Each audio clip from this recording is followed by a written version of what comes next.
I'm Gab. He's Don Hutchison. Hey. That's right. We are blessed filling in for Jules. It's gray skies over West London. Yep. Not gray skies over the blue half of Manchester or the red half. In fact, we're going to be talking about that in a minute. Plenty of other stuff going on. Manchester United winning again. Bayern set things right. Putting 5 past Hoffenheim. Inter as well. 5 past Sassuolo. How about that? Real Madrid win, but not necessarily super convincing. But good thing Valencia have bigger problems. All right, but let's start with Liverpool City. In fact, I'm not sure where to start because I feel like we have to start with the incidents at the end because that was one of the wildest. What was it, like 16 minutes plus 13 minutes of injury time? There's a ton to dissect there, but let's start at the very end. So for the record, City won this game 2-1. Not 3-1. Okay, 2-1, which means, I feel it's important to state that, which means that, they're still in the title hunt. Yep. Let's start with that decision at the end, because I think everybody's going to be talking about that for a long time. Yeah. Essentially, it's 2-1, way deep in injury time. There's been all sorts of chaos and goals. City clear the ball. Ryan Cherky kind of shoots from even inside his own half. Yeah. The ball's rolling towards the net. Szoboszlai's in a foot race with Erling Haaland. Only one winner there. He's never going to win it. He pulls Haaland back. Yep. Gets ahead of him, and then somehow Haaland then pulls him back.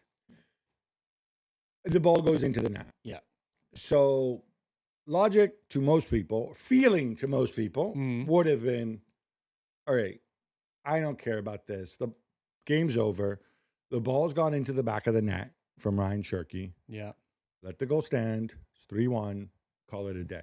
Yeah. Right? This is whether you played at any level, even in the schoolyard, this is what logic tells you. Yeah. That's not what happened. And nor should it. Okay, explain this. So I'll just quickly say what happened. The VAR called the referee, Craig Pawson, to the screen. Pawson ended up saying that it was a denial of goal-scoring opportunity. Because that was the first thing that happened. That was the first thing that happened yep. on Szoboszlai. Obviously, he let it play advantage, but then later the fact that Haaland pulled him back meant that Szoboszlai had no chance of clearing Cherky. Not that I'm 100% certain he would have gotten there. And so therefore, the upshot is it finishes 2-1. Yeah. Szoboszlai is now injured. He's now suspended for 3 games. One game. One game. Why one game? It's one game. Sunderland, he's banned for 1 game. So it's not endangering an opponent. It's not ticking those sort of boxes. 1 game. Okay. Not ideal. I think both teams would have rather it had gone the other way and it was 3-1. Yeah. And Szoboszlai doesn't get a red. Yeah. That's the common sense view. However, my take on it, and speaking to referees this morning and speaking to Chris Foy this morning, John Brooks and VAR has a duty to do his job. And the referee can't just apply common sense, because if you start just applying common sense and ignoring the laws, where on earth do you go with this? So you're right in saying Szoboszlai started it by pulling Erling Haaland back. So that takes precedent. Then what happens after that? The VAR have to get involved, and John Brooks has got a duty to do his job. As I said, he has to inform the referee, which Craig Pawson knows the laws of the game. I think in the end, we watch the game of football and we judge it with so much emotion because we're emotionally attached to nearly every single match that we watch. On this one, I think the referee and the VAR team have been battered since last night and all this morning, I think unfairly. Because when you look at it and you apply the laws state that was the right call. Yeah, I get that. I think this is such an extreme situation. We don't need to change the laws of the game. I do think if John Brooks had not intervened, I don't think Pawson would have let the goal stand. And I think it's one of those situations where John Brooks could speak to his supervisor and say, hey, I saw this. This is why I didn't do it. I made a common sense call. Pawson agreed with me. Pawson could have come to me and said, hey, was there a pullback there? I think that could have been handled differently, but I get the point about the laws of the game. The game itself, which we're going to have to get to, it was so much to unpack. Manchester City, brilliant first half. Dominated the first half. Brilliant. Liverpool came out swinging in the second half. We saw some big misses from Ekitike especially. Florian Wirtz too. We saw some serious refereeing controversy. I thought the Salah Marquet, we're going to get to that. We saw a ridiculous save from Donnarumma. We saw a ridiculous free kick from Szoboszlai. This game had so much going on. All right, let's just quickly, we're talking out there, they make the point. Adding a little more context there, what Szoboszlai was going to do. Because, again, heat of battle, whatever. Yeah. If Szoboszlai knows that, you were saying, he decided to take the red for the team. Okay, fine. But then that's what he tried to do. He tried to yank Haaland back and thought, you know what, I'll keep the game at 2-1. I'll get the red card. Right. That's what he's trying to do. You're in the 13th minute of injury time. The chances of you scoring the late equalizer are infinitesimally small. Yeah. It's obviously the wrong decision. You damage a team even more if you're suspended, because then who plays right back in the next game, given that Bradley's out, Frimpong. But you say that, though. You say small, but small's still a chance. So Szoboszlai gets sent off at 2-1. What's saying Liverpool couldn't have went up the other side, other end of the pitch in 15, 20 seconds and scored and got it back to 2-2? I say, because there's history. Okay, what say that... No, but we don't know this, do we? Okay, what say that with Curtis Jones at right back against Sunderland next week, you don't drop points, right? Surely the damage of not having Szoboszlai... It's his own fault. It's his own fault. No, I know. Look, and I'm not going to blame him for it, because it is a heat of battle, high adrenaline situation, right? So that's what goes through your mind, you see, because when you're running back like Szoboszlai, you can think, in a split second, Haaland's going to score 3-1, game over. If I yank him back and take a red card, there's a 1% chance we might get a 2-2 out of this. Yeah, I think statistically it's much lower than 1%. You're in the 13th minute. In a conversation like this, when you're nice and warm, when you're out in the pitch at ground level, you've got that to think and make a decision. All right. I don't know if we should talk about the game or the incident, because I think the game was let's get the double standards first. So I'm backing Craig Pawson and John Brooks for making the call. I think Craig Pawson right now is hating the fact that John Brooks called him to the VAR screen. I'm not. I think Pawson's thinking, bro, no, I totally saw what happened. But then there's a reason I didn't whistle for it. Yes, but John Brooks wouldn't be doing his job. You have to say they've done their job. John Brooks' job in VAR is to inform the referee of what he saw on the pitch. Here's what we don't know. I don't know why they're getting battered, the two refs. They've done their job. Here's what we don't know, and I think Howard Webb would know, and will know, because he has access to their audio communication. Yeah. Because Pawson doesn't call it until he gets called to the screen. Yeah. Because there was a lot to unpack, to be fair, from his point of view. Okay, but yes and no, because Shirky shoots, he turns his head, he sees Haaland running with Szoboszlai. And he's trying to catch them. And Craig Pawson's trying to catch two elite footballers. Craig Pawson's been a professional referee for a long time. He knows that there is no way that Szoboszlai is beating Erling Haaland in a foot race. No, well, right? I'll give you that. And so if suddenly Szoboszlai's ahead of Haaland, something's supposed to happen. Something's happened, right? Of course. So he knows this, and he doesn't whistle. And I think he says, "I'm making the end of the freaking game. But I'm going to whistle the." But what would throw him was what would throw Craig Pawson, the referee, on the pitch. He would have seen Szoboszlai yanking Haaland back. The aftermath is then Haaland yanks Szoboszlai back. So from the referee's point of view, and then the ball trickles over the line. There's a lot to unpack in the space of a referee ground level. 1.5 seconds, 2 seconds. So I don't blame John Brooks for doing his job. Then I don't blame the referees for calling the actual law of the game. It feels unjust because we're emotional. Here's the thing. Here's what we don't know. What we don't know, if Brooks said, like, there's an evident pull, and this is why I think the relationship with the VAR and the referee is so important. Do you know what's thrown everyone, Can I Gab? finish? Yeah. He says there's an evident pull. Yeah. And then obviously Haaland fouls him as well. Yeah. Which, by the way, Haaland, again, we're talking about hindsight. 2020, didn't need to do that, right? Yeah. I think, did they have a conversation? Brooks says, like, I got to call you to the screen. Yeah. And if Pawson says, please don't do this, let's just apply common sense, and then I'll back you when we have to explain it to Uncle Howard. I don't buy common sense. No, but I'm just saying that is a road they could have taken. Maybe it would have hurt them, right? But that is a road they could have taken. The upshot here is that we're left with people not, some people don't understand it, but this now becomes a whole discussion about VAR, which is really not a discussion about VAR. It's a discussion about a referee on the field. Who's made the call. The correct call. No.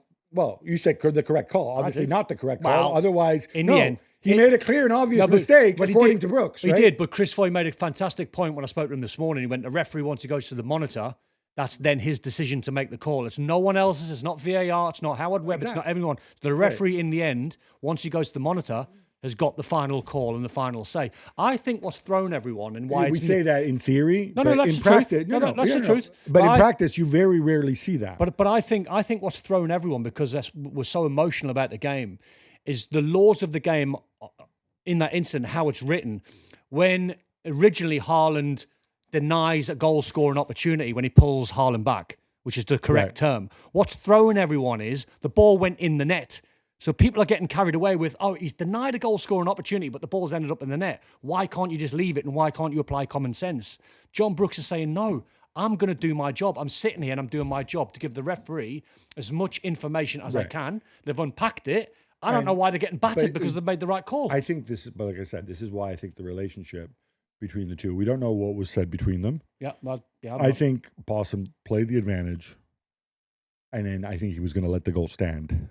Because but knowing in the back of his mind, he's got VAR to lean on, which is fine. Maybe that's fine. But then once he goes to the screen, when we've created this climate, he felt, even though he on occasionally we do see people disagree after they see it, once he's once he's there, it's undeniable, right, that Haaland fouls him and whatever, right? I know, but I still lean on the fact that there was seconds left on the clock. And when Ryan Cherky takes that free kick, very quickly, if Cherky takes that free kick, and it's ifs and buts, but it is, because there's still time left on the clock. No. Cherky could hit that straight into Alisson. Alisson kicks up the field. Salah scores. 2-2. You've got to apply the laws of the game. What can we go back to is the double standards on why Craig Pawson didn't send Mark Guehi off for the foul on Mo Salah. Yeah, and that's what I wanted to get to. And by the way, but before I do, it'll be hilarious if Liverpool make or miss out. If like this one goal, because as you know, I don't believe in goal difference. I think goal difference is nonsense and garbage. But sadly, that is also the rules of the Premier League. Imagine if City win or lose a title because of this goal, or Liverpool I never qualify buy that. or don't qualify. I never buy that, because there's a million other games that you can lean on and go, oh, we should have beat them by 5 instead of 4, or we should have kept a clean sheet instead of losing 2 or 3. All right. So I never really buy that one. Yes, the Guehi on Salah. We're in agreement on this. 100% a red card, because if I try and paint the picture, Mo Salah has gotten away from Guehi. He's running. Guehi pulls it. Guehi, who's smart, and he's outside the box, so pulls can't him be a pen. back just outside the box. So no pen. Right. Diaz is 6 yards away, and the ball is 2 yards from Mo Salah. And now, Gigi Donnarumma. Now I'm no maths expert, but I'm telling you, if Mo Salah's 2 yards away and Ruben Diaz is 6 yards away, I can tell you who's getting to the ball first, and that's Salah. Arne Slot agrees with you. That was a red card. Well, I think 99% of people would, unless you're a Man City fan, which is fine, but Diaz ain't getting there. All right. The Szoboszlai free kick. I've heard some people, not goalkeepers, questioning Donnarumma for putting the two-man wall. Let's just explain this. The reason he puts a two-man wall there is because he wants to see it. He wants to see the ball leave, because he knows that if he puts 8 bodies in the way, he doesn't see the ball. And he knows it because Szoboszlai's done it before. Correct. So you set free kicks right up in the corner. And then it's really, really hard to adjust because you only see the ball at the last minute. Correct. Right? Yeah. So he says, all right, what's he going to do? Give me that extra second to see it. Exactly. He does get the exercise. He hits this, and I'd like you to explain to me. I'm sure you've tried, probably not in games, but you've tried this in training. Yeah. Right? He has to hit it exceptionally hard, but also with the outside of his foot in a certain way so that the ball, I mean, you can clearly see it, just swerves in the air, and it swerves so quickly because it's hit so hard that even in slow motion, the ball flies into the net. Yeah. How hard is it to do that with any kind of control? Well, I mean, without getting into the biomechanics, he doesn't even stand straight onto the ball. He stands just off the left-hand side. So technique-wise, that normally would suggest that he's going to try and whip it with the instep. He did that to try to fool Donnarumma. Yeah, even then, though, as he runs up to it, you're thinking, well, it's an instep because of his body position. He's not square on. He's a yard. So instep finish, top right-hand corner, or top left, as in against Arsenal, or down the middle with power. Yeah. So Donnarumma's thinking, right, I've got you covered. If you instep that from 30 yards, my wingspan suggests I can get there to my left-hand side. If you go the other way, my wingspan to my right can get there. If you're down the middle, I can deal with it. The free kick is just too good, Gab. He's hit it down the middle with a knuckleball Ronaldo strike with loads of fade and cut spin on it. So it's cut spinned and faded away starting central right into the stanchion. Yeah. Sometimes sometimes you just say, forget the wall, forget the keeper. It's genius. You played with some ridiculous players. I'm just curious. On the training pitch, he was, 32, 35 yards out, something like that? Yep. No goalkeeper. Did you play with guys who could put the ball down and replicate that free kick and just put it right there, say 5 out of 10 times, So 6 out of 10? There's different players with different techniques. So if you're going pure power from free kicks, Julian Dix at West Ham used to smash the ball as hard as he could, but I don't think he could fade it into the top corner. De Canio at West Ham, closer, technique. He'd apply a bit of finesse. But he'd finesse it. He wouldn't. That's what I'm saying. He wouldn't hit it like that. That's what I'm saying. So But have you? I mean, how hard is it? Like even great players can't do this in training. You look back to people who could smash the ball and say Julian Dix, Stuart Pearce, Mihailovic. exactly. But yeah, the gold standard. It was but it was just off the charts good, and I feel sometimes you can look a little bit deep, and the pundits can look a little bit deep into the wall and look into Donnarumma. It's just too good. Right. What was also too good was Donnarumma's save off of Alexis McAllister. That shot was deflected, incidentally, right? Which actually means not only does he have to get the large body up into the air, and make the strong hand, he also has to adjust mid-flight. Yeah. I thought that was unreal. And again, we talk about goals that change games, change seasons. Yeah, that was it. It's a funny. It's a funny one, amazing save. It's a funny one that, and I'm no goalkeeping expert, but I'm pretty sure they would say the deflection helped him in a way because it took a lot of pace off the strike. Now, obviously, that's a bit of a contradiction because the deflection took it higher up into where it was going to go. Otherwise, it would have been a lower strike. Does that make sense? So McAllister's hitting it sort of, 3 yards off the ground, deflects then into about 6, 7 yards, 10 yards. Amazing save, but a tad of the pace was taken off. I'm not taking anything away from the save, just trying to apply. I think on the flip side, the way a goalkeeper's mind works, he sees the ball go straight. Exactly. And in some ways, it's easier. It's even though it comes at you much quicker, you know where it's going, and you can move to get in the way. So it's 6 of one, 1/2 dozen others. And then he's got to react. And then but then in this case, he had to react. That's amazing. All right, I want to talk about the football. That it looked to me I was only watching on television, that in this game, obviously no Ryan Shirky, no Phil Foden, no Tijani Reinders. He went for a different approach. He said, Marmoush, Holland, Semenyo, I'm going to have 3 forwards, and they're all going to be pretty narrow. Yeah. And we're just going to clog up the middle. Yeah. Overwhelm Gravenberch and the center backs. Yeah. Force Liverpool wide. Yeah. That worked a charm in the first half, Brilliant. I thought. Amazing. And then in the second half, first 15 minutes, already Liverpool were back into it and were creating chances. Yeah. How did Slot counteract that? So tactically, when you, again, I keep going back to being ground level, you've got to problem solve as a player. So you would have had the team lineup come in on the sheet beforehand. You would have seen Marmoush. You go, yep, he's playing wide left. Semenyo, yep, he's definitely playing wide right. Haaland, 100% through the middle. So Pep played 3 up top to try and keep Liverpool's 4 back into their shape, keep their fullbacks into their shape. So Liverpool had to try and problem solve. They clogged the middle. They got Bernardo Silva on the ball. I thought was amazing in the game. I thought Guehi was immaculate. It's like a Rolls Royce. I think he's one of the best in the Prem. Even though he should have been sent off. Yeah. Right. And then I think when you get in at half time, you've got that 15 minutes to try and analyse, right, boss, coaches, what's gone on here. And they'll have told you, they've probably showed you 1 or 2 bits of analysis. To counteract that, the fullbacks then have to be a lot braver.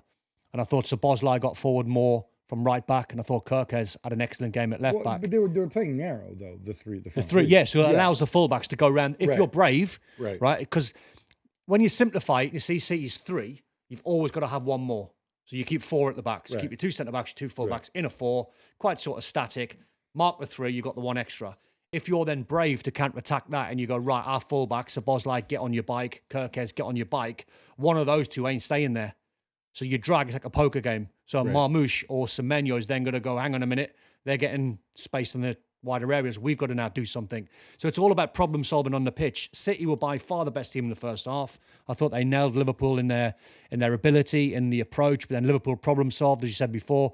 They were brilliant for probably 20, 30 minutes of the game until the chaos. Yeah. So Ekitike had a couple really clear-cut chances. Yeah. The Verts chance were... A lazy finish. I was really disappointed in Wirtz in this game, and it kind of reinforced my notion that Wirtz behind a striker with two wingers isn't not something you can carry this season. It just takes a ton of work. But still, it was an impressive second half from Liverpool, bar the finishing. What I want to ask you about this setup, what I feel we've seen from one thing that sets these two guys apart is Slot has changed things around because he's trying to find balance, trying to get the team to play better. And he's trying to get his individuals to play better. And get Kirkes is now playing a lot better than he did 2 months ago. Pep, on the other hand, he has made big changes throughout the year. And I know, like, Jules and I don't think City have played consistently well. No, I'd agree with you. I think they look fragile. And now in this game, you drop Shirky, who may be your best, most consistent attacking But players. then you can look at it and think, can I carry a Maverick at Anfield away when I think they've won 3 in 52 games? So no, you can't. So wasn't Pep's call right in the end? I guess maybe he viewed this as a one-off game to try to get a result, but I just still don't understand what they're building towards. I don't understand, if they were to play a Champions League final, like, would he just come up with a bespoke line? Because I think one of the issues that's hurting them this season is chemistry. Jules says, with Linders, they want to press more and blah, blah, blah. But sure, but all this stuff takes chemistry, takes coordination. Time, yeah. And when you're constantly changing the team, and he's not changing the team because he's stupid. He's changing the team because they're not playing well. Yeah. And for the opposition. For the opposition in this game, but most weeks, they're not playing Liverpool at Anfield, right? Yeah. I don't know. I feel like we're nowhere closer. Certainly Guehi, it's going to have a monumental effect at the back the rest of the season, just in calming I think he's the best in the Prem. Maybe. We'll see when, Ruben Diaz is back now. Gustanov's actually improved. I'm still not a fan. I don't know. He's going to be great. He is going to be with a older head on in a few years' time with experience, because he is rapid. He's just too rash at the moment, but he's improving. He's certainly very athletic. But I want to leave you with this, since you like your percentages. So not that long ago, last time we did this, I think Jules said 60% Arsenal, 30% City, 10% Villa. What can I say? you threw me then. I was like 60-30, that's not 100. I think we can leave Villa out of it. Gone. There is the head-to-head, obviously, at the head-to-head, which is going to be huge. I think that's early April. Yeah. Fixtures for City now, I think, into that game are very, very kind on paper. All right, so give me your percentages. Well, it's funny because last week on FC, I was 90-10. I thought it was all over. But now it's been changing all the time. It's been 60-40. It's been 70-30. My latest one was 90-10. Now I think I'm back to 70-30 in Arsenal's favour. Because 6 points is 6 points. And I don't think City... Sorry, just explain this. It was 6 points last week, too. Yeah, I know, but... So, wait... City come out of a game that they could have lost. So how did they gain 20%? How did they gain 20% when there's one fewer match? Because they went to Anfield and won. Because this was all done before the game. So I'm thinking Arsenal was a banker against Sunderland, home banker, so they'll stretch it to 9, 100% before the Arsenal fixture. I knew they were going to win. They're too strong. Then you go would you put your mortgage on Man City going to Anfield and winning with 3 in 52? No. Would you make Liverpool favourites? Maybe. Is the likely outcome going to be a draw? Yeah. Okay, so you calculated on City dropping points in this game. Exactly. They didn't do that, and that's why you're back to 60-40? 70-30. 70-30 There you now. go. Don Hutchinson's patented percentages. All right, enough City. How about some quick hits instead? Let's do it. Guti Romero gets himself sent off inside a half an hour, and Manchester United rolls to a 2-0 win over Tottenham Hotspur. Don, 6 red cards for Romero since he got to Spurs. That's who I want as my captain. Yeah. Or do you want to just rather praise United? Both. Michael Carrick, what a job he's done. 4 wins on the spin. The boy on Instagram is 1 more win away from getting his hair chopped. He's made a mockery, really, Michael, of Ruben Amorim and the job that he done there. For those who don't know, useless. There's a United fan who said he wouldn't cut his hair until United won 5 games in a row. It's literally out here. What's he doing? What is Romero doing? He's an absolute liability. Do you remember when Mo Salah come out and he criticised Arne Slot and he criticised Liverpool? Liverpool then travelled to San Siro to play Inter Milan, dropped from the squad. And everyone, was this back when everybody agreed that 1,000% Mo Salah is going to Saudi? Everybody knew that. Everybody agreed. I feel for Thomas Frank because if he takes him out the team and leaves them behind and Spurs lose the game, Riddle he's me going this. to get hammered. Sorry, But now he's a liability. did he not know that this is how he operates? You did not know about this guy and his injuries, and then he goes off and gets training and ends up in some resort somewhere. Who? Thomas Frank? No, Romero. Yeah, no, Romero's whole history. No, I know that. You made him captain, bro. Own it. But if Thomas Frank stays in the job, he'll be playing for Atletico Madrid in the summer. He will not be at Tottenham. Guarantees a liability. But the fun fact about Tottenham is they've won 2 games in 2026, both against German oppositions. They could always apply to join the Bundesliga. Maybe they do well there. What's happening at Barca, Gab? They beat Mallorca 3-0 to stay top of La Liga. Lamine Yamal, bit special.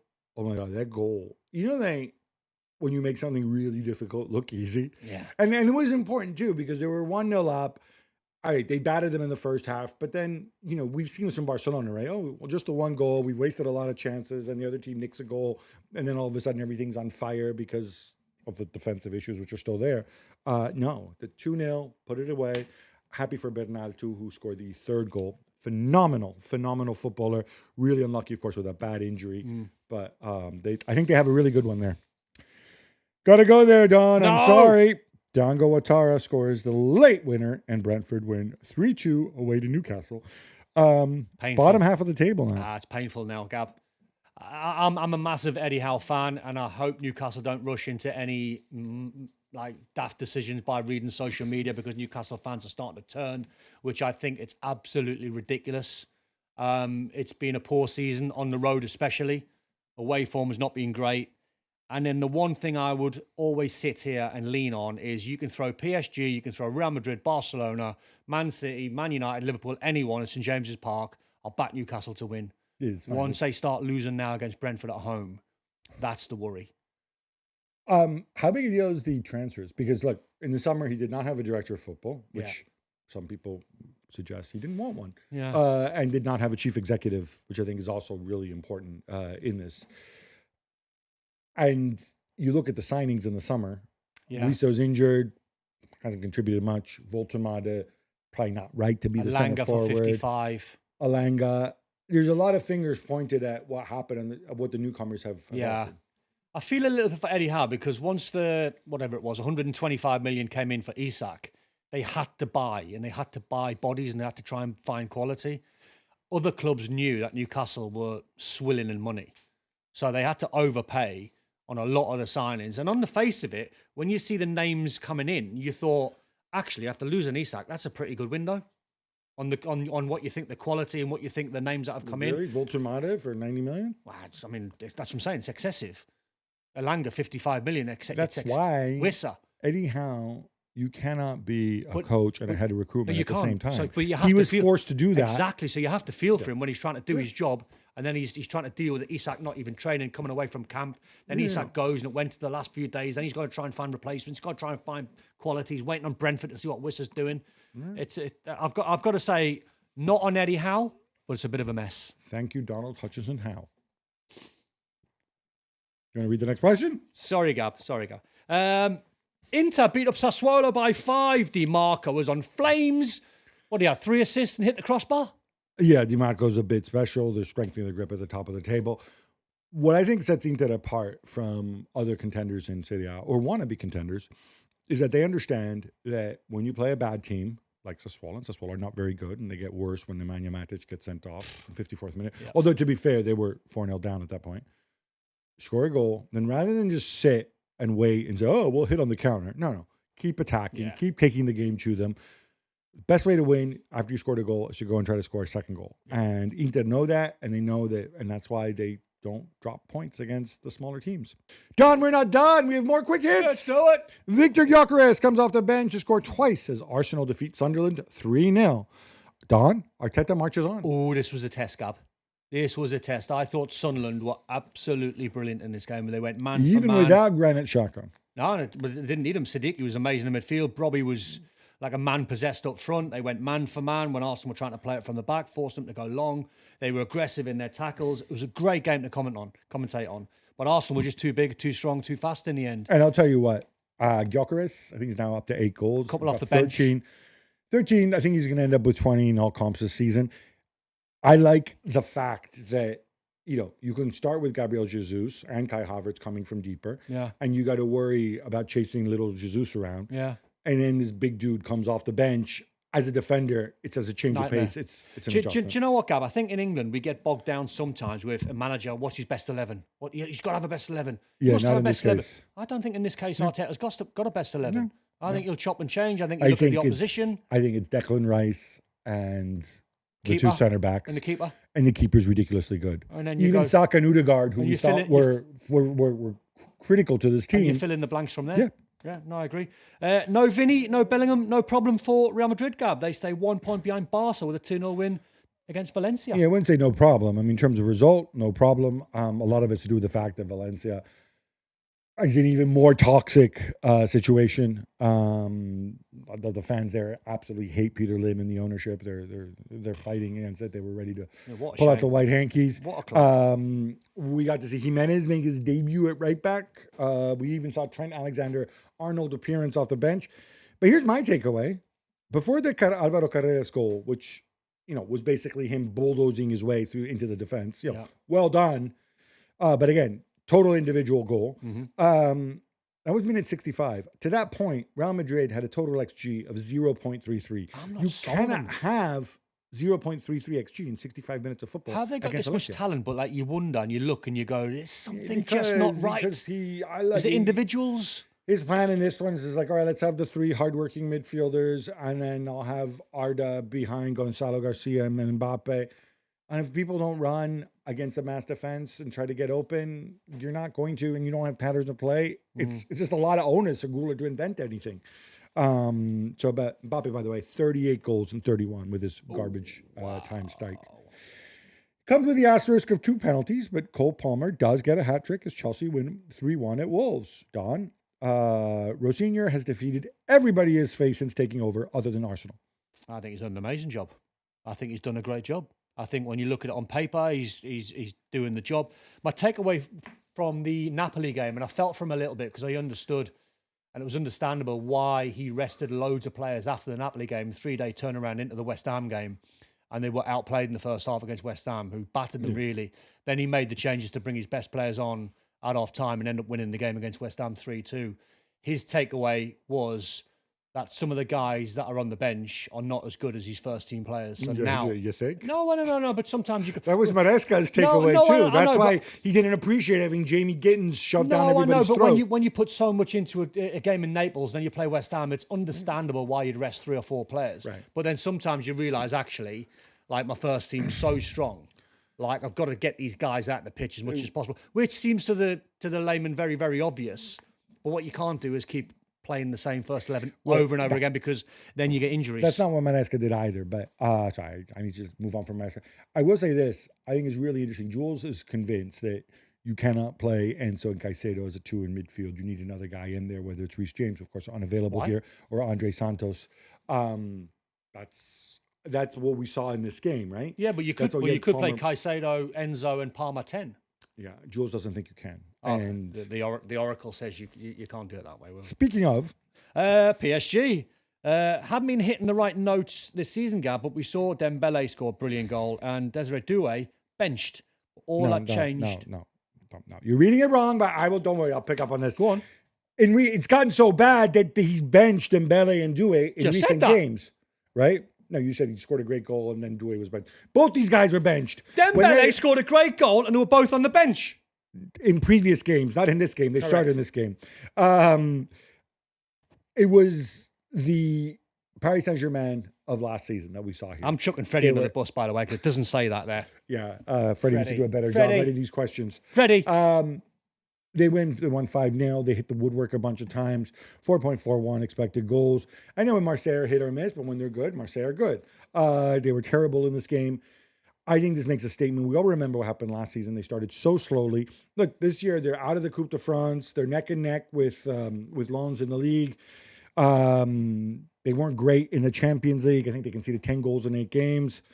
And this reminds you on their day what they can do. I'd be very concerned in the Champions League because if they have the second half of the season like they did last year in the So Champions League, is Jules' logic then they're just getting started? yes, That'll be his basically, logic. this is the Lucho Grand Plan. Hoffenheim had been on a tear down, and after dropping points in consecutive league games, some wondered if Bayern would slip up again. That's not what happened. They win 5-1 with a hat trick from Luis Diaz. I got to ask you, would Liverpool have been better off keeping him instead of spending all that money on Alexander Isak? 100%. 100%, Gab. I mean, I sat there in the summer and I read the headlines that Luis Diaz was going to be on the move, and I was thinking, am I the only one that thinks this guy is unplayable? He played as a false nine for Liverpool at times. He plays off the left-hand side. He works back. He's aggressive. He's ultra talented when he's got the ball at his feet. He commits defenders. He scores goals. He's not even anywhere near his prime. I think it was a poor mistake from Liverpool to let 29 Luis Diaz. 29 years old, 18 goals already this season, Frightening equaling his player. career best. I got to say, just about the game, Bayern, they were helped by the fact that Akpoguma was shown red after just 17 minutes. But then after that, until halftime, they were kind of all over the place. They did score 2 goals, the other Kane penalty, and then Diaz in half. But he was involved in everything, wasn't he? Diaz. Yeah, but what I'm saying is there was that massive wobble at 1-0, which lasted almost until the second penalty. So I think that is something that Vincent Kompany needs to keep an eye on. Yeah. I don't think Bayern are where they want to be right now, despite obviously you look at No. the 5-1 win. There's still stuff to work No, on. but Liverpool, off the back of the Liverpool chat there, they've got to try and find a Luis Diaz replacement, which is nigh on, in my opinion, impossible. I think the guy's a genius. Cody Gakpo, thanks you for the show of support. Cody Gakpo can play, but he's not as good as Luis Diaz. Talking of Juve, Gab, they come from 2 goals down. What a game against Lazio to draw 2-2, thanks to Kalulu's injury time equaliser. Did Spalletti get things wrong? Yeah, this is what really bugs me. I've touched upon this before. Is in Italy, because Juve are Italy's biggest club, there's this thing called the Juve sphere, which a bit like United over here. You have all these ex-players and the commentariat. They turn pundits. And plus, you have a whole bunch of Juve fans who I don't even think like football. I think they just like looking at results. Right. So they have no appreciation for when Juve actually play well. Yeah. They just want to see Juve win 1-0. Like they harken back to the past. And so they look at this and they say, oh, look, we dropped 2 points at home. You drop 2 points at home because on one goal, Locatelli makes a mistake and it's a deflected goal. On the second goal, Isaksen scores a worldie. Why not celebrate the fact that Juve absolutely battered them? Yeah. Rather than going and complaining about Jonathan David and this and that, which you always seem to do, and go and bring up Barzagli and Bonucci and Chiellini and Del Piero. And dude, this is the present. This is what you're facing with. This Juve side are attacking. I did not think Spalletti was gonna have them playing this well, this quickly. They should have scored sooner. And when They you could have watch the scored sooner. game, they pumped them. They absolutely pumped them. 2-2 was a fair result. In fact, Juve win, I think, would have been a fair result. Yeah. Sticking with Juve, Kenan Yildiz has put pen to paper on an extension through 2030. Finally. Don, are you a fan? What a player. What a player. I mean, Juve protected their asset just in case anyone thinks about sniffing on about 100 million quid. But we've seen loads of him. I mean, what a talent. I mean, what a player. We talked about Luis Diaz being direct. This kid's got loads of potential. He's loads of protection, and he's so smart. Yeah. He's so mature. Like that. He really is an absolute gem. Dortmund win 2-1 at Wolfsburg. Guehi bags the winner, Gab. They're 6 points behind Bayern. Yeah, but they still show the same Dortmund-like qualities, which make you think that they need to get a whole lot better if they're really going to challenge. And I'll give you an example. So they score in the first half. They're 1-0 up. La-di-da. Wolfsburg aren't good. Manage the game and so on. Early in the second half, Wolfsburg, they get a free kick. All right, fine. One of those free kicks over from the side. No real threat. Defend. No. The Greek guy, I forget his name now. So his name starts with a K. He's completely unmarked. It's like they forget he's there. Like it's like he dematerializes and rematerializes, and he gets a wide open header. How does your concentration just go away? I mean, it's literally, and it's got to be infuriating. And lucky for him that he's made up with Serhou Guirassy, and lucky for him that Guirassy's scoring again, and they get it. I mean, look, they got the head-to-head with Bayern. They can win it, and then on paper They'll let you down. 3 points, but they are the best team in European football at letting you down because as soon as they play someone like Mainz, they'll get beat. Yeah, they've taken that crown from Inter. I'll tell you that. Aston Villa held 1-1 at Bournemouth. Don, they're still third with a 3-point cushion over fourth, but are they losing steam? Yeah, it's almost like they're a 100-metre sprint at Aston Villa and they're dipping for the line. They want the season to end tomorrow. They look a little bit fatigued, apart from Morgan Rogers, who's just like a phenomenal footballer. And by the way, can we remind people that celebration that Cole Palmer does, Yeah. And which he trademarked, Yeah. he copied Robbed that it. from Morgan Rogers. So what happens then? Does Rogers get any sort of I- royalties from I it? think or- they're friends because they were obviously they are. teammates at Yeah. Manchester City. Yeah. But He must be thinking, hang on, you've patented that move. he should cut him in. Yeah. Yeah, I think they're dipping for the line. I think the squad looks a little bit weak in terms of players being injured. Tielemans is a massive miss. I think he's like a brilliant football brain, high level IQ, sensational player. But I just think that the last couple of results suggest that they might be they look a little bit tired. Yeah. Douglas Luiz, not quite the same thing. No. Napoli needed a controversial late penalty converted by Rasmus Højlund to win 3-2 against Genoa. Conte running on fumes? I mean, this just aged Conte even more, right? Now, there is good news in this, other than the 3 points. The McTominay went off injured. It looks like he's going to be okay. He might even be able to play in the Coppa Italia What a against goal. Como this week. What a goal. Scored a tremendous goal again. Conte said, all right, I'll have to put my boots on now if we lose McTominay as well, because obviously they've had 20 billion injuries.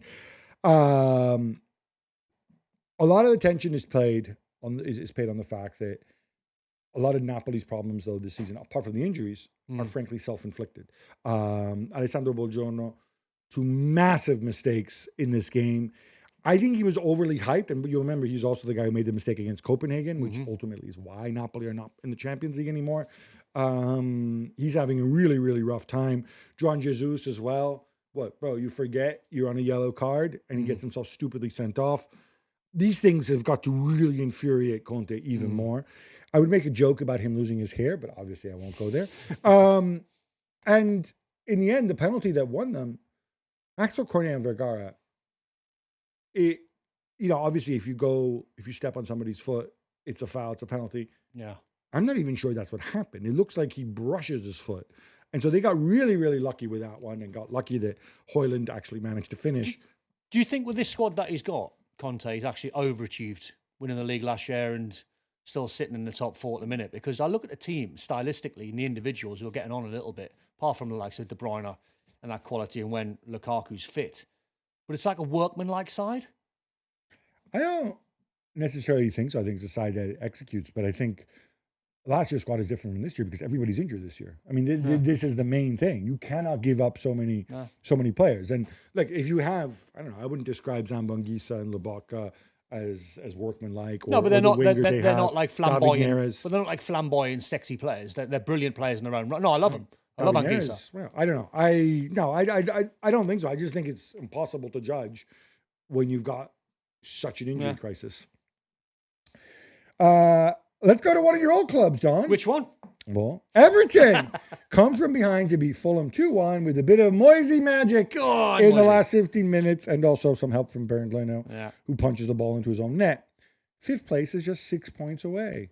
Are you dreaming that Champions League dream? I mean, they're only a couple of points away from Liverpool as well. I mean, they would take finishing above Liverpool all day long because our coefficient is strong and it's 99.9% done that top 5 will get Champions League football.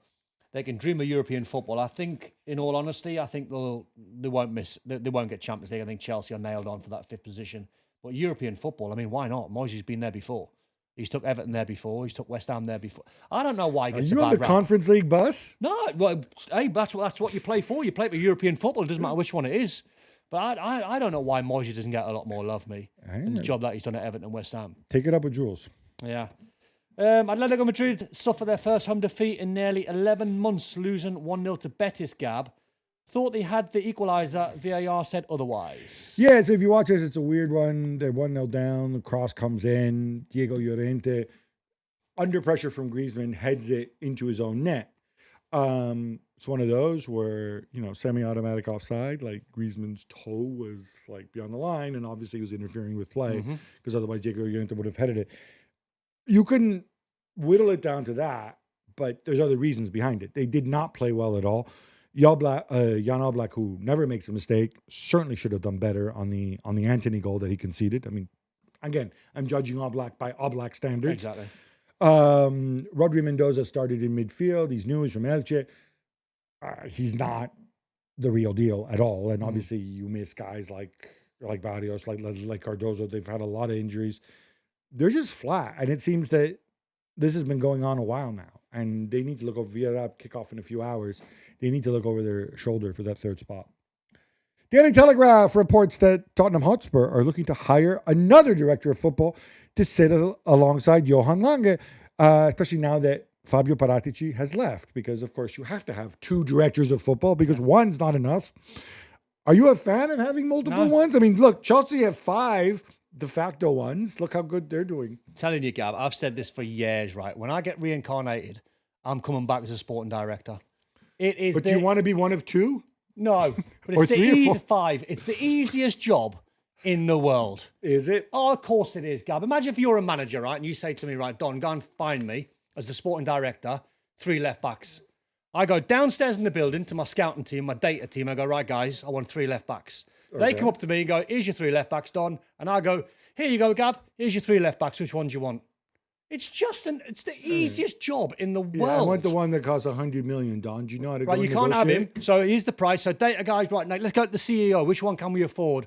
You can't have the 100 million one. We can spend 55 million. Right, so there's 2 left out of 3? Yeah. Right, here, Gab. Here's 2 out of 3. Which ones you want? Honestly, man, it's the easiest job in the world. I so disagree with you. I think it's Yeah. it's not just about recruitment. It's also about being the liaison between the coach and But you've got and the CEOs that club. you can lean on for the finances Yeah, and I stuff. don't want the CEO giving a football opinion. No, right? no, I I'm not want- saying that. I'm saying once Yes. you've done your job in finding Gab, the manager, the players, right, which one can we afford? Go and check it out with the CEO. It's about knowing how to manage contracts. I think it is a big job. What's interesting here is that why do they need 2, right? Don't know. So it's been suggested by some that Johan Lange heavily invested in Thomas Frank, maybe a little too close to Thomas Frank, Right. and maybe you need somebody else in to be the axe man. Well, then that's going to conflict when the 2 of them sit in a room and have an argument. Well, I don't. Do we I keep them? think Do we not? Do we keep them? Do we not? if things continue like this, So I who's- don't. So which one of those 2 will have the power? Well, the power ultimately is going to rest with Enoch, right, who own the club. But if Johan Lange is like, I am never recommending. But can you imagine? Can you imagine the scenario, right? Playing devil's advocate, the 2 sporting directors sit down with Enoch and they sit in a room and Enoch say what we're doing with Thomas Frank, and he goes keep him, and he goes get rid of him, and Well, Enoch are going well, which one? Who's got to say? This is the absurdity. I think I think it helps to have a large group of people giving you input from different perspective and different skill sets, but there has to be one person making the decision. Definitely. Who is ultimately accountable and who's going to, be that voice to the ownership, to the CEO, and say, all right, this is what, as a team, we've decided, and ultimately I decided because I'm the one who's accountable, and these people report into me. And then, obviously, in the end, it's the club that rubber stamps or not. So let's me and you come back as sporting directors. There you go. I think we'd make an excellent team. Lens stay hot on the heels Or of Lens even. Lens stay on the heels of Paris Saint-Germain with a 3-1 win over Rennes. Gab, they have come from beyond to do it. A new Liverpool signing, Jeremy Jacquet, went off injured. Yeah, so I'll deal with the game first. They went behind. I thought they had the upper half. Your old buddy Hutchison Edouard, I thought, was very, very impressive. And then around the hour mark, Alan Saint-Maximin came on after his nightmare in Mexico, scored a ridiculous Great third goal. Yeah, you miss him from his You wish he was back in Newcastle, I don't you? well, He's a little too much Alanga for you. Yeah, probably a great maverick. What a player. But the other news line here for Liverpool fans, Jeremy Jacquet, he went off injured. We'll know more today as we record this. Certainly what they were reporting in France was suspected broken collarbone, which is not a good injury. Now, I don't know, Dislocated shoulder. I've had that, but not collarbone. but you've had teammates who've broken their collarbone. How does this set him back? I mean, all Liverpool fans care about, Ren, you'll be fine. You're not going to get relegated. But surprisingly, we probably have more Liverpool fans listening to us than Ren fans. Because they're concerned, yeah. But will he be good to go for preseason? Oh, I would have thought so. I would have. Does thought it have so. any lasting effects on mobility or whatever? As I said, I've not fractured a collarbone, but I've dislocated a shoulder. But you've had teammates who've fractured collarbones. Yeah. But I mean, the surgeons are so good, Gab. The rehab now is so good. So nothing to worry about. I mean, listen, I can't sit here and say for sure, but I wouldn't have thought. I'd be more stressed if it was a lower limb injury, if it was an ACL or an ankle fracture or something where you obviously need a lower part of your body than you do top off. So touch wood, he's going to be all right. Yeah. And by the way, you could also say bullet dodged. Imagine if they had managed to pry him loose from Rennes in January. He comes doors. in, But he wouldn't injure his shoulder, would he? Well, no. If he had injured his shoulder, that would have been like. But he wouldn't. Arne Slot at that point would say, like, I am cursed by Satan here. Yeah. Leicester City have been docked 6 points for breaching profit and sustainability rules. Don, I don't follow the championship, but I am reliably informed that they're in serious danger of slipping down to League One now. Yeah. You don't like these rules at all, do you? Well, me and you have had that discussion for a long time. Yeah. I don't know the nuances of what Leicester's done. They spent much more than they were supposed to have spent. But apparently pretty bad as well. And according to the investigators, they also didn't cooperate as fully as they should have. There you go. They actually wanted, I think, a 12-point ban or something like that. And I think it was so sort of messy from what I'm read as well, as even if they got promoted back to the Premier League could then hit them with. Yes. It was nuts. Absolutely. Yeah. Like ultimately, if the rules are there, so I just told us before with the goal that was disallowed at Anfield, if the rules are there, they have to be followed, right? Whether you agree with them or not. Nah, not for me. All right. Sociedad beat Elche 3-1. Gab, your boy, Materazzo? Rino Materazzo. Put some respect on that name. Sounds like Materazzi, my former teammate. Yeah, it's pretty phenomenal. Comes in during the Christmas break, during the holiday break. 8 games unbeaten. They were 2 points off the drop zone when he took over. He's now 8th in the table. What's his story? Where's he from? Rino Materazzo's from New Jersey. New Jersey. He's took I love telling. I told the story before. I'll tell it again. So I think there's only 3 American coaches who have coached in a Big 5 league in Europe. One of them, of course, is Jesse Marsh. Another one is Bob Bradley. Both of them went to Princeton. Rino Materazzo went to Columbia, another very fancy Ivy League school. Unlike the other two, Rino Materazzo, after Columbia, says, all right, do I want to fight my way into MLS or do I want to go to Europe and see what happens there? Goes to Europe, discovers not very good at playing football, so he plays semi-professionally in Germany, gets his coaching badges, works his way up literally from the very bottom of the heap in Germany. And obviously had stints at Hoffenheim, I think at Stuttgart as well. And now he's at Real Sociedad, and he has a talented team. Obviously, Oyarzabal, Kubo, so on. And he's absolutely turned them around. Wow. Let's go to another of your former Which clubs. one, Gab? West Ham win 2-0 away to Burnley. Now that, coupled with Nottingham Forest 3-0 defeat, means safety is now just 3 points away. Come on, Yamas. You're a believer, aren't 100%. you? You have that Nuno poster over your bed. I'm not a Nuno fan, but I'm Can I say something? Yeah. I think other than his immediate family, I don't think there's anybody in the world who's a Nuno fan. I can't imagine why. It's just a bit weird, isn't it? It's just, I don't know if he's like too laid back or like you want him to show a bit of passion for the job or whatever. But what I would say, the signings have been brilliant. Castellanos been amazing. You know, I only scored 1 goal, but the way he's led the line. I was so shocked because ultimately it's Tati Castellanos and he laid a big turd at Lazio in the first 6 months of the year. I thought, what's going on? Yeah. And you know, he's led the line really well. I think he's took the pressure off Jared Bowen, who had to be sort of forced into playing false 9 at times. I think the player that's looking like a Champions League footballer, in my opinion, is Fernandes in midfield.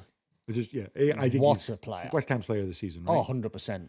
What a player. So the signings that they've made is and galvanized the big boy, too, the forward. Jesus? Yeah. No, is it Jesus? Is it? Jesus. I thought it was Pedro or Pablo. Pablo Jesus. Yeah.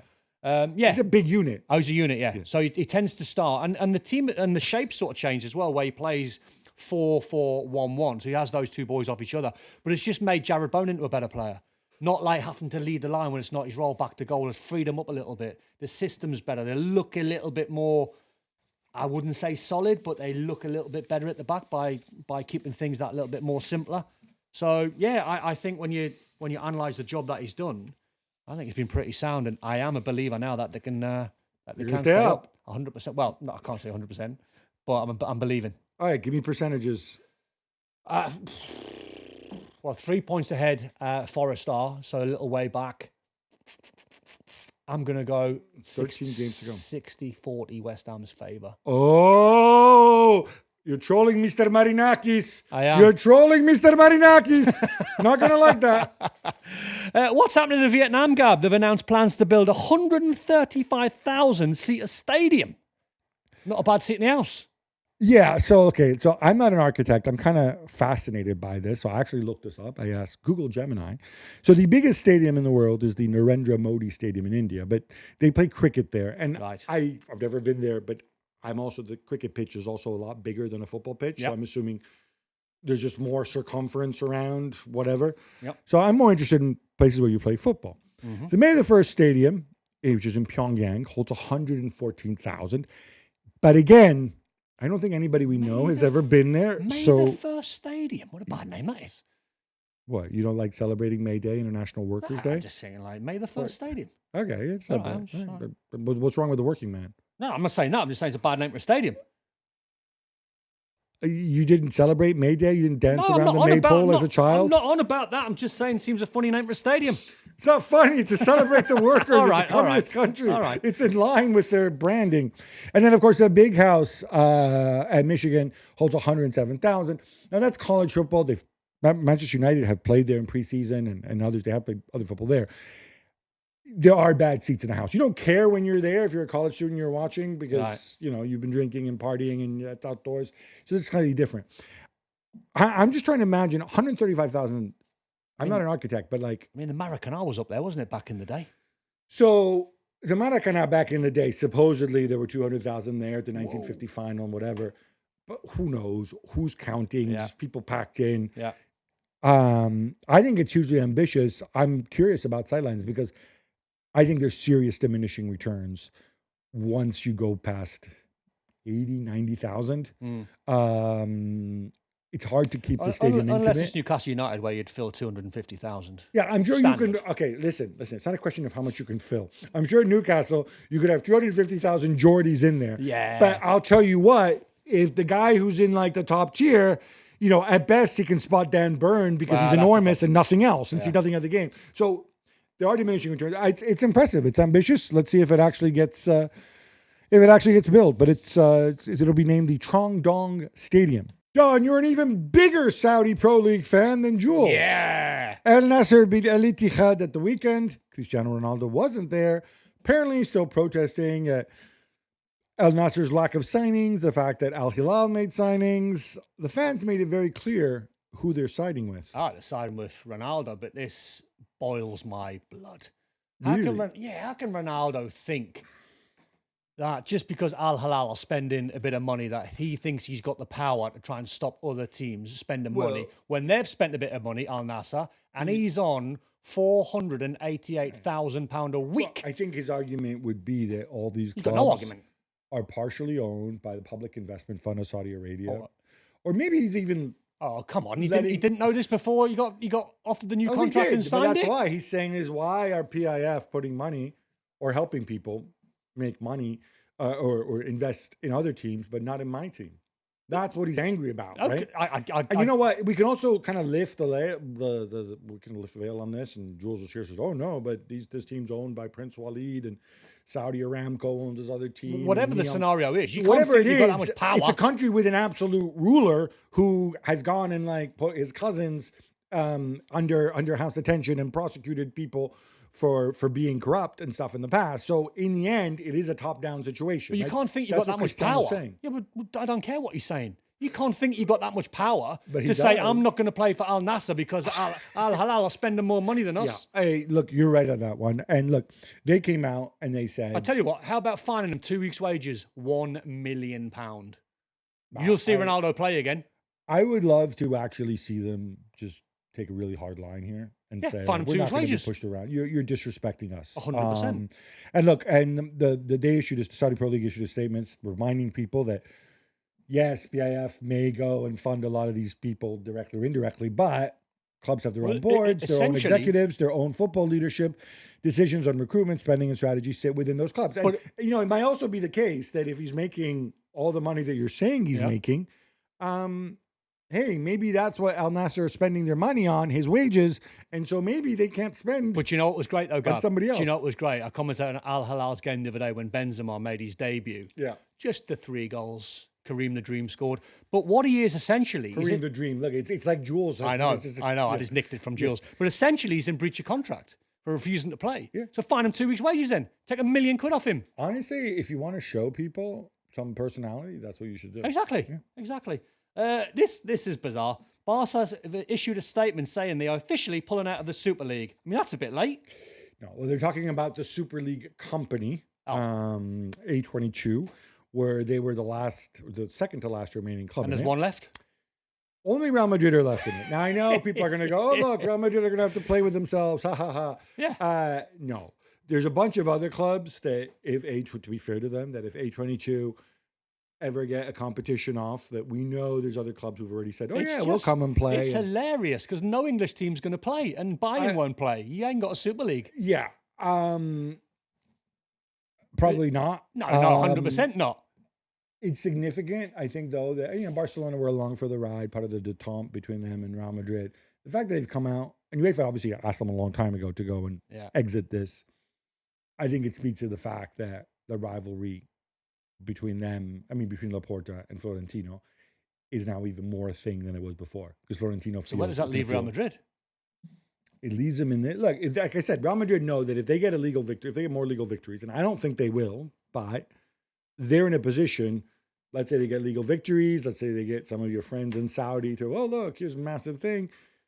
Any English boys Can want they- to come? No, we're not playing. Yeah. Well, we'll see. We'll see. We'll see. Hey, are any English clubs Saudi owned that might want to play? If Newcastle don't qualify, would you want Newcastle to go and play in a Super League with Real Yeah, Madrid? get Newcastle in. There you go. There No, you I'm joking, go. I'm joking. There you go. Joking. Don, it's been an absolute pleasure. Thank you so much Anytime, mate, anytime. for joining me. I won't be here on Thursday, but until then, love the game, love your neighbor, love yourself.